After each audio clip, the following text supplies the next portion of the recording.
Marxist communist கட்சியுடைய மாநில செயலாளர் சண்முகம் திமுகவுடைய மதச்சார்பற்ற முற்போக்கு கூட்டணின்ற ஒரு கூட்டணி இல்ல, அந்த கூட்டணியில் நாங்க இல்ல. அதே மாதிரி திமுக தலைவர் சொல்லும் போது நாங்க கூட்டணி கட்சி எங்கேயும் நிர்பந்திக்கல, அவருடைய சுயாட்சி முடிவு அவங்க எடுத்துக்கலாம்னு சொல்லி நான் சொன்னேன்னு சொன்னாரு. அந்த மாதிரி யார் சொல்லி நாங்க முடிவெடுக்க வேண்டிய அவசியம் இல்லை. நாங்க தனிப்பட்ட முறையில எங்களுடைய மாநில குழு கூடி தான் முடிவு எடுத்திருக்கிறோம். நாளைக்கும் நாங்க அந்த மாதிரி தான் எந்த முடிவு எடுப்போம் அப்படின்னு சொல்லியிருக்காரு. இதை பத்தி இல்ல, மதச்சார்பற்ற முற்போக்கு கூட்டணி இல்லைன்னு அவர் சொல்றது பரவலா. பல கட்சிகள் எங்கள் கூட்டணியில இருந்து காங்கிரஸ் கட்சி உள்ளிட்ட கட்சிகள் இந்த கூட்டணியிலிருந்து வெளியேறி இருக்கின்றார். ஒருவேளை அதை வைத்து சொல்கிறாரோ என்னவோ தெரியவில்லை. ஆனால் அவர்களுக்கு ஆதரவு அளிப்பது என்பது எங்களிடம் அவர்கள் தெரிவித்து அவர்கள் கட்சியின் கூட்டத்தை நடத்தி, ஏனென்றால் அவர்கள் தன்னிச்சையாக இங்கே செயலாளர் முடிவெடுக்க முடியாது. எல்லா கட்சிகளும் அப்படித்தான், எங்களோடு இருந்தவர்கள் எல்லாம் அப்படித்தான் முடிவெடுத்தார்கள். அதன் பிறகு அதன் வழியில் நடக்கிறார்கள். ஒரு சிலர் அவர்களோடு இணைந்து விட்டார்கள், ஒரு சிலர் எங்களோடு இருக்கிறார்கள்.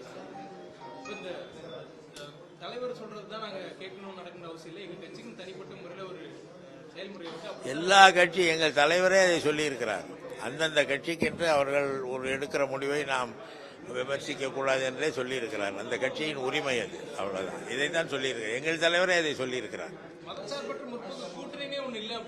அதுதான் சொல்றேன். இப்ப பல கட்சிகள் அதிலிருந்து விலகி இருக்கின்றன. அதனால அது சொல்றாருன்னு நினைக்கிறேன்.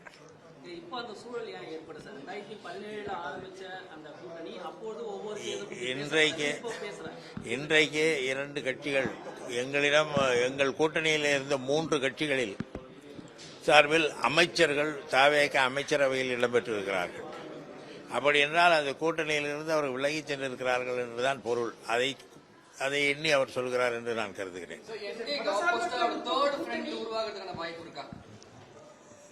மறுபடியும் மதச்சார்பற்ற பாஜகவுக்கு எதிரான ஒரு கூட்டணி கட்டாயம் உருவாகும், வலிமையான கூட்டணியாக உருவாகும்.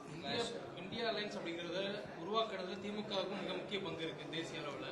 அப்படியான சூழலில் இன்னைக்கு நடக்கக்கூடிய கூட்டத்தை திமுக புறக்கணிச்சிருந்தாலும் திமுக மட்டும்தான் அந்த கூட்டத்தை விட்டு வெளியே வந்த மாதிரியான ஒரு நிலை உருவாக்கப்பட்டிருக்கு. ஆம் ஆத்மி வெளியே வந்திருக்கிறார்கள். 2 கட்சிகள் கலந்து கொள்ளவில்லை. மற்ற கட்சிகள் என்ன முடிவெடுத்திருக்கிறார்கள் என்பதை பார்க்க வேண்டும். பாஜகவுக்கு எதிரான நிலைப்பாட்டை மற்றவர்கள் எல்லாம் எடுத்திருக்கிறார்கள். ஒரு சில கருத்துக்களில் நாங்களும் ஒத்துப்போவோம். எங்களுடைய கொள்கையும் அதுதான். அந்த கூட்டத்திலே கலந்து கொள்ளவில்லை என்றாலும் அவர்கள் என்ன முடிவு எடுத்திருக்கிறார்கள் என்றால் எங்கள் கொள்கைக்கு ஏற்ப, எங்களுடைய நிலைப்பாட்டுக்கு ஏற்ப முடிவை ஏற்றிருந்தால் நாங்கள் அதை வரவேற்போம். காங்கிரஸ் மட்டும்தான் இந்த கூட்டணியுடைய பிரச்சனையா திமுக இருக்கிறதா அறிக்கையிலே அதிகாரப்பூர்வமா சொல்லியிருந்தீங்க. ஆமாம். அப்படியான சூழல்ல இந்தியா அலையன்ஸ்ல இருந்து காங்கிரஸை எக்ஸ்பெல் பண்றதுக்கு, வெளியேற்றுறதுக்கு திமுக நாங்க அதுல இல்ல. இந்த கூட்டணியில் காங்கிரஸ் உருவாக்கிய கூட்டணியில் நாங்கள் இல்லை, அவ்வளவுதான். இப்போ மற்ற கட்சிகள் என்ன முடிவெடுக்கிறார்கள் என்பது இன்று மாலை டெல்லியில என்ன அவர்கள் முடிவெடுத்திருக்கிறார்கள் என்பதை வைத்து பார்க்க வேண்டும்.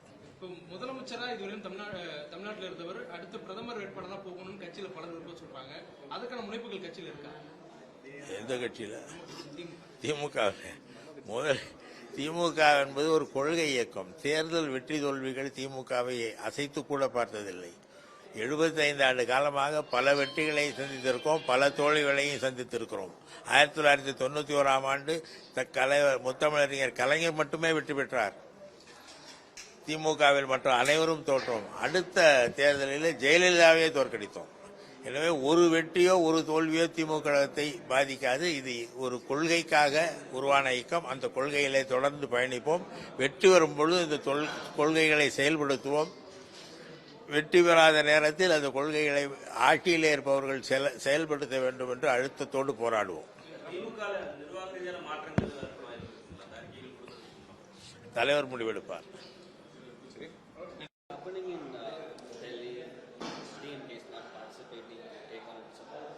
Yeah, we have explained it. Yeah, we issued a statement explaining our stand. We said that the Congress is not with us. Congress has shifted their allegiance. They are now with the TVK. They had said that in the future also they will contest the local body elections and parliament elections in the TVK alliance. Then which means they are not in our alliance. Then why should we be there with them?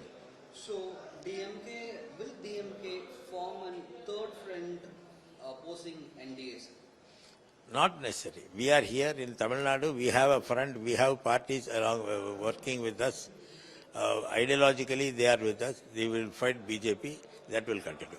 So meanwhile, YouTuber Maj arrested by the Tamil Nadu police for his comments in YouTube against the DVK government. Take on it, sir. Yes, this government is doing that. They don't want anybody to oppose them. They are putting pressure on them. Even the Gen Z group wanted to conduct a meeting in various spots. They tried earlier, the hall owners permitted. Then subsequently the police went and threatened them. After that, they withdraw their permission, so they had to conduct their meeting here. This government is afraid of any criticism.